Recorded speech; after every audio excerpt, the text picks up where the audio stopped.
ഇന്ന് കലാലയങ്ങളിൽ വിഭജന ഭീതി ദിനമായി ആചരിക്കണമെന്ന ചാൻസലറായ ഗവർണറുടെ നിർദ്ദേശം നടപ്പായില്ല. കാസർഗോഡ് കേന്ദ്ര സർവകലാശാല ഉൾപ്പെടെ ഏതാനും കലാലയങ്ങളിൽ മാത്രമായി ദിനാചരണം ഒതുങ്ങി. കാസർഗോഡ് ഗവൺമെന്റ് കോളേജിൽ ABVP SFI പ്രവർത്തകർ ഏറ്റുമുട്ടുന്നതും ഇന്ന് കണ്ടു.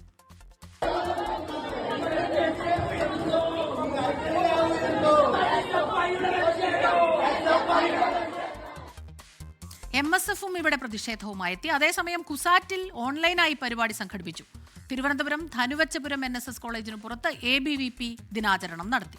ഷഫീദ് റാവുത്തർ ചേരുന്നുണ്ട് തിരുവനന്തപുരത്ത് നിന്ന് വിവരങ്ങളുമായി. ഷഫീദ്, ഈ സർക്കുലർ എത്തിയപ്പോൾ തന്നെ SFI ഇത് ആചരിച്ചാൽ വലിയ രീതിയിലുള്ള പ്രതിഷേധം അത് മുടക്കും എന്ന് തന്നെ പറഞ്ഞിരുന്നു. അപ്പോൾ ആ രീതിയിൽ തന്നെ പലയിടത്തും ആ സംഘർഷങ്ങളുണ്ടായി, പ്രതിഷേധമുണ്ടായാൽ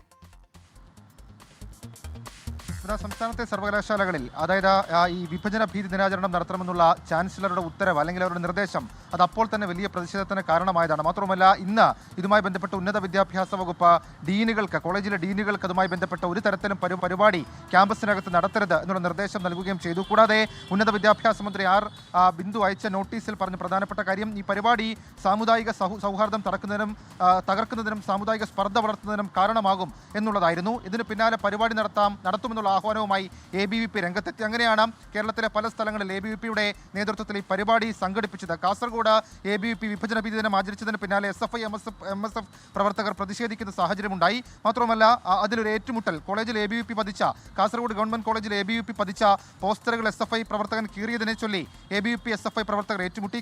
കാസർകോട്ടെ കേരള സർവകലാശാല, Manjeshwaram Govindapai government memorial college, Kumbla IHRD college എന്നിവിടങ്ങളിലാണ് ഈ പരിപാടി സംഘടിപ്പിച്ചത്.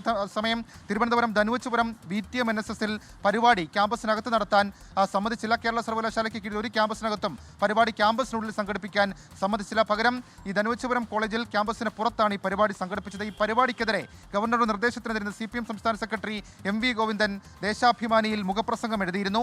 സംസ്ഥാനത്തെ പ്രഥമ പൗരൻ തന്നെ ഭരണഘടനാ വിരുദ്ധമായ വിഭജന രാഷ്ട്രീയത്തിന്റെ വക്താവായ RSSന്റെ വക്കാലത്തുമായി രംഗത്ത് വരുന്നത് അപലപനീയവും പ്രതിഷേധാർഹവുമാണ് എന്നുള്ളതായിരുന്നു CPM സംസ്ഥാന സെക്രട്ടറി MV ഗോവിന്ദന്റെ ലേഖനത്തിലെ ഉള്ളടക്കം. ഏതായാലും ആ പരിപാടി ഗവർണർ വിചാരിച്ചതുപോലെ, അദ്ദേഹം നിർദ്ദേശിച്ചതുപോലെ നടത്താൻ കഴിഞ്ഞില്ല. പാളി എന്നുള്ള വിലയിരുത്തലാണ് ഇപ്പോൾ CPM ഉള്ളത്. ഷഫീദ് റാവുത്തറാണ് തിരുവനന്തപുരത്ത് നിന്ന് വിവരങ്ങൾ നൽകിയത്.